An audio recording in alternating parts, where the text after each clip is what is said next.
Mbrëm rreth orës 12 pjesëtarët e policisë së sektorit për punë të brendshme në Tetov kanë arrestuar 36 vjeçarin me iniciale BK nga fshati Zhelin. Sipas policisë, ai dyshohet se ka vjedhur një kablo prej bakri në gjatësi prej 140 metra nga një objekt i ish-fabrikës në Tetov. Pas bardhjes së rastit, do të ketë padi përkatëse.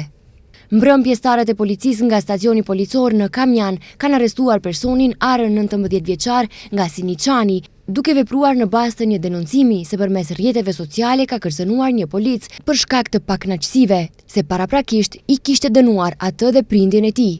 Pas bardhjes së rastit, do të ketë padi adekuate.